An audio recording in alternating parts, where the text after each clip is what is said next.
Hey guys, welcome to Rosie's Dessert Spot. Today I'll be demonstrating how to create these rice paper flags.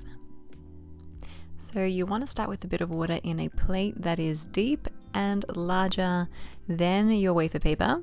Don't do what I did, this was way too shallow. But you can still technically make it work, just move your rice paper around in the water that you've colored with gel food color. Make sure you stir it so that the gel food color dissolves into the water.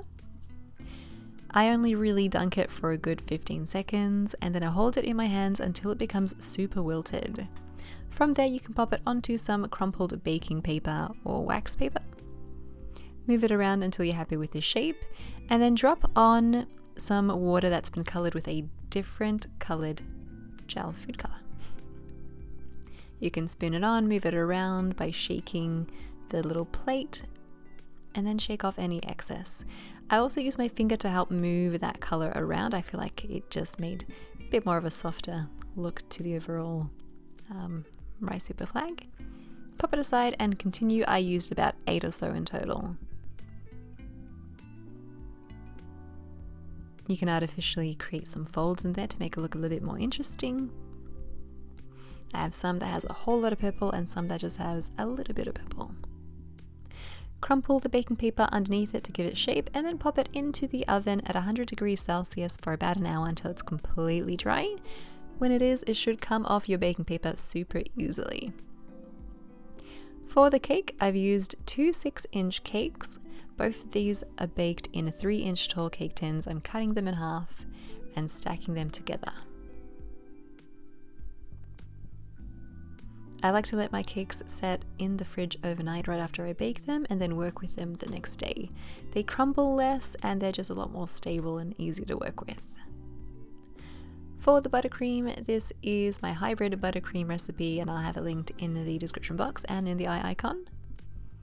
You want to start in the middle and then move it around with your spatula. Continue building the layers of cake and then create a crumb coat. This is just a thin layer of frosting all around the cake to trap in the crumbs. And if you're going to create a colored cake, you can go on with the same color buttercream that you're going to use for the final coat. Use it in your crumb coat and that way it's a little bit smoother when you apply that final layer of frosting. Smooth out the sides, drag that lip of frosting to the middle and then pop it into the fridge to set for a good 20 minutes. After 20 minutes, your crumb coat should be nice and set. Apply that second layer of frosting. I start at the top and then work my way down to the base of the cake.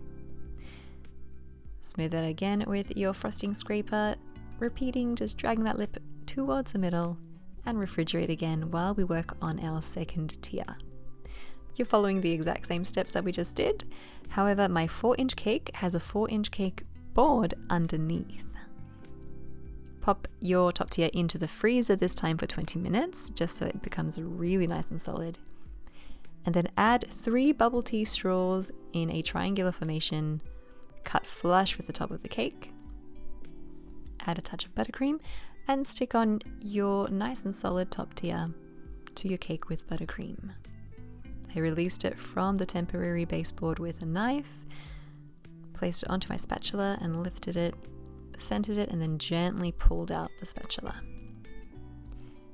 To stick your wafer papers onto your cake, use the same color frosting as your final coat, just so it camouflages a bit better, and then just simply press them onto the cake. They are super duper light because they are so thin, so I find that buttercream is more than enough to get them to stay.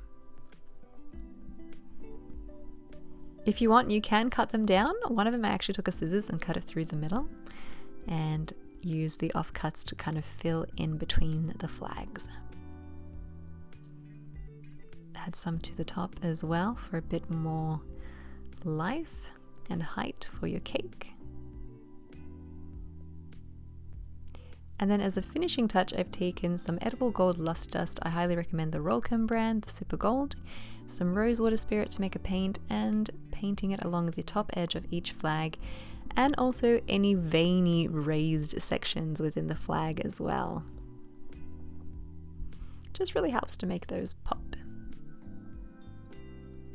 And just like that, you have an engagement-worthy 2-tier cake decorated with coloured rice paper flags.